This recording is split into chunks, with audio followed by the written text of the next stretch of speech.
Quando o trem foi diminuindo a marcha e parou na plataforma, Ponciá Vicêncio apertou contra o peito a pequena trouxa que carregara no colo durante a viagem inteira. Levantou-se aflita e olhou desesperada lá fora à procura de alguém. Não divisou um rosto conhecido. Experimentou um profundo pesar, embora soubesse de antemão que não havia ninguém esperando por ela. Não conhecia ninguém, nunca viera até a cidade, e todos os seus parentes haviam ficado para trás. Nenhum deles havia ousado tamanha aventura. Estava escurecendo. Ponciá não sabia bem o que fazer. Caminhou rápido e alcançou o lado de fora da estação. Quis olhar para trás, mas temeu o desejo de recuo. Olhou em frente. Uma imponente catedral, com suas luzes acesas, esperava pelos crentes no final da avenida. O relógio da matriz era enorme. De longe conseguiu ler as horas. Eram 6. Ponciá tinha, então, 19 anos, sendo capaz ainda de inventar sentimentos de segurança. Caminhou firme, sempre em frente, e só parou quando chegou à escadaria do templo. Ponciá Vicêncio, Conceição Evarista. E com essa leitura nós damos início à segunda parte do On Voices, Literatura das Minorias. Uma das coisas muito relevantes para quem faz literatura é o fato de escrever aquilo que lhe toca.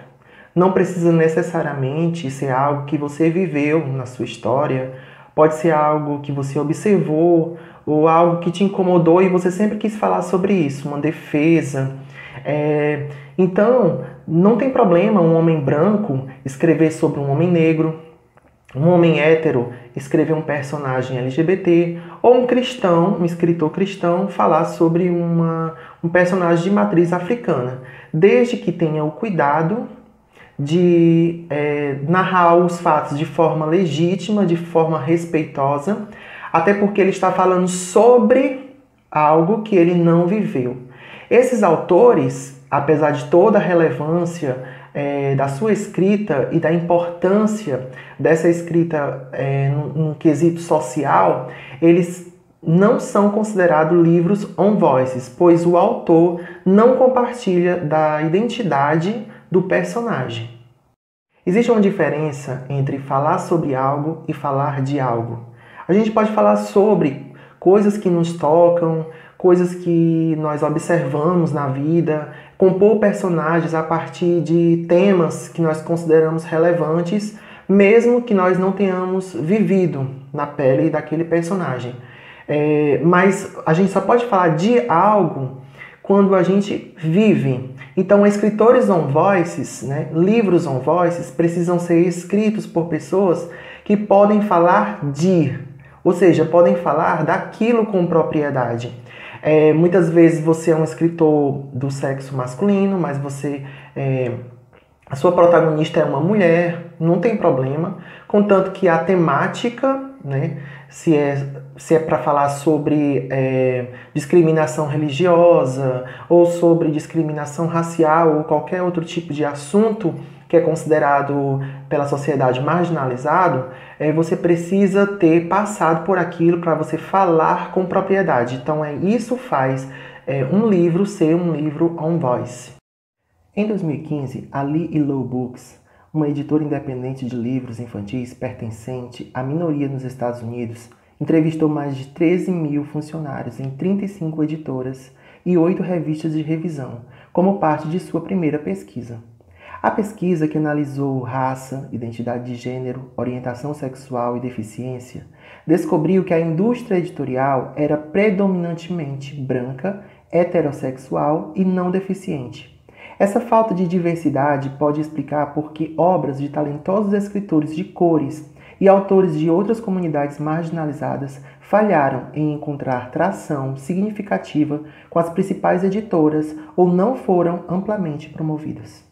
No decorrer dos anos, o mercado literário sofreu bastante transformações, principalmente no que se diz respeito a tecnologias. Hoje nós disponibilizamos de plataformas digitais onde você pode colocar os seus textos, os seus livros, as suas obras de forma gratuita.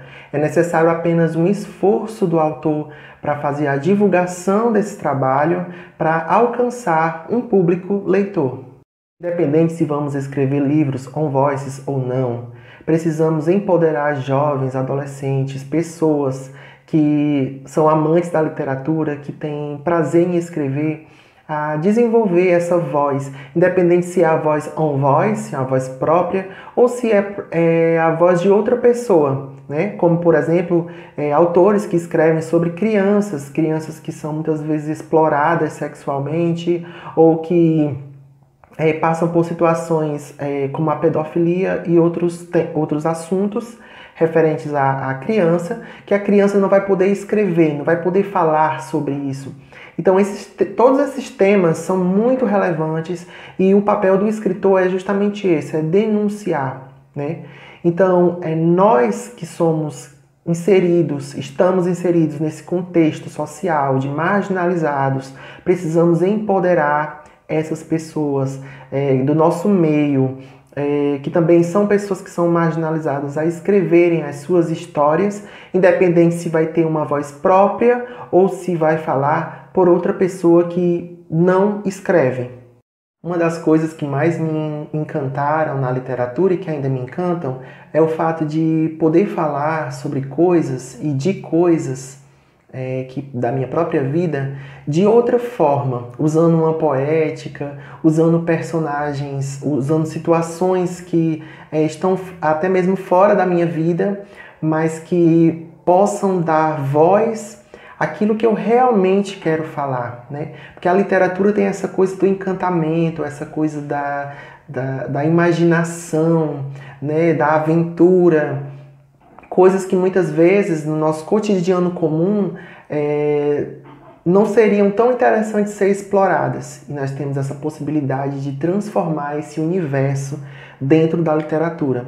Por isso que é tão bom escrever nesse gênero romance e escrever personagens que você conhece no seu dia a dia, que te toca de alguma forma, sabe? Eu sou aquele tipo de escritor que eu observo a mulher que faz a batatinha, eu observo o cara que entrega o gás, o menino que está sentado na calçada, na rua, e eu fico com aquela inquietude de perguntar como eu posso transformar essas pessoas em personagens, como inserir essas pessoas da vida real em personagens, né?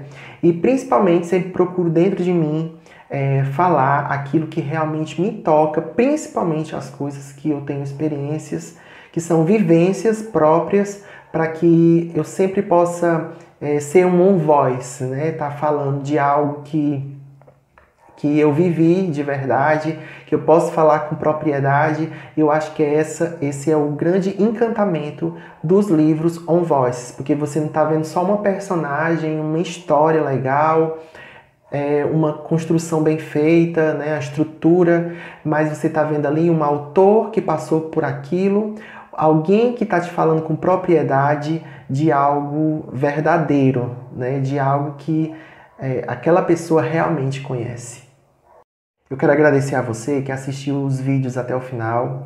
Deixe seus comentários aqui abaixo do vídeo. Se você é um escritor que não sabia do movimento On Voice, comenta. Ou se você já escrevia livro On Voice, mesmo sem saber que ele tinha esse título, comenta também, deixa seu comentário. Se você é um escritor que precisa de ajuda, precisa de orientação, você pode me seguir nas minhas redes sociais, pode mandar direct, pode conversar por aqui. Fica à vontade, nós estamos aqui para se ajudar, para ajudar você, independente se você é jovem, adulto, idoso, não importa. O importante é que você consiga escrever aquilo que te toca, aquilo que é de verdade, e a gente está aqui para se apoiar uns aos outros, porque nós somos On Voices. Obrigado.